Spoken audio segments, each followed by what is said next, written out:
백악관이 공식 성명을 통해 북한의 탄도미사일 발사에 대한 입장을 발표했습니다. 트럼프 대통령은 세계는 북한의 최신 메시지를 아주 분명하게 받았다면서 이 정권은 이웃나라, 유엔의 모든 회원국, 국제사회의 행동으로 용인할 수 있는 최소 기준의 경멸을 표시했다고 말했습니다. 또 위협적이고 안정을 깨는 행동들은 북한 정권의 고립을 확대할 뿐이라고 지적했습니다. 그러면서 모든 옵션이 테이블 위에 있다고 군사행동 가능성을 경고했습니다.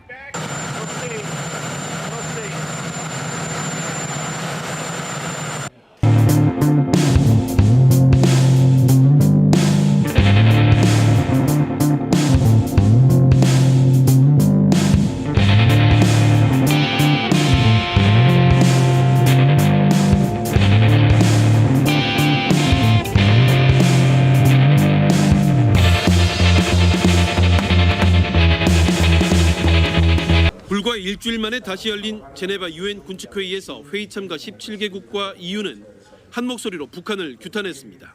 특히 일본은 미사일이 자국 영공을 지나간 것을 결코 용납할 수 없다며 강력 비난했습니다. This is an unprecedentedly serious and grave threat to the Japanese people and for our national security.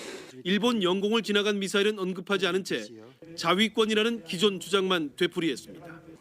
It is undeniable fact that U.S. is driving the station of Korean Peninsula towards extreme level of explosion.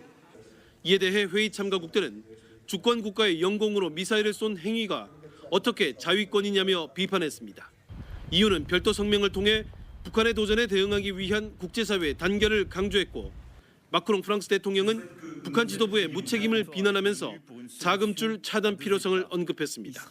영국 총리실도 곧 열릴 유엔 안보리에서 새로운 대북 제재 방안이 논의될 것이라며 강력한 추가 조치를 예고했습니다. 아베 신조 일본 총리는 이번 북한의 미사일 도발을 지금까지 없었던 위협이라고 규정하고 폭거란 단어로 강하게 비난했습니다.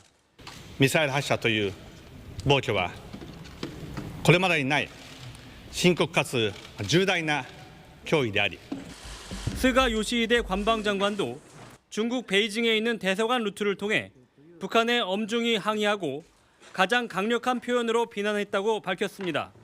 오노데라 이스노리 방위상은 지금까지 북한의 도발에 대해 미국이 조치해온 것들을 볼 때 북한이 조금 기가 꺾인 것이라는 해석을 내놓기도 했습니다. 괌이 아닌 일본 동쪽을 향해 인구 밀집 지역이 아닌 방향으로 일본 상공을 통과한 것에 대한 해석입니다. 아베 총리는 도널드 트럼프 대통령과 가진 전화회담에서 즉각적인 유엔 안보리 개최와 북한에 대한 압박 수준을 높이는 것에 동의했다고 밝혔습니다. 아베 총리는 통화를 마친 뒤 기자들과 만나 트럼프 대통령으로부터 동맹국인 일본과 100% 함께할 것이라는 말이 있었다고 전했습니다.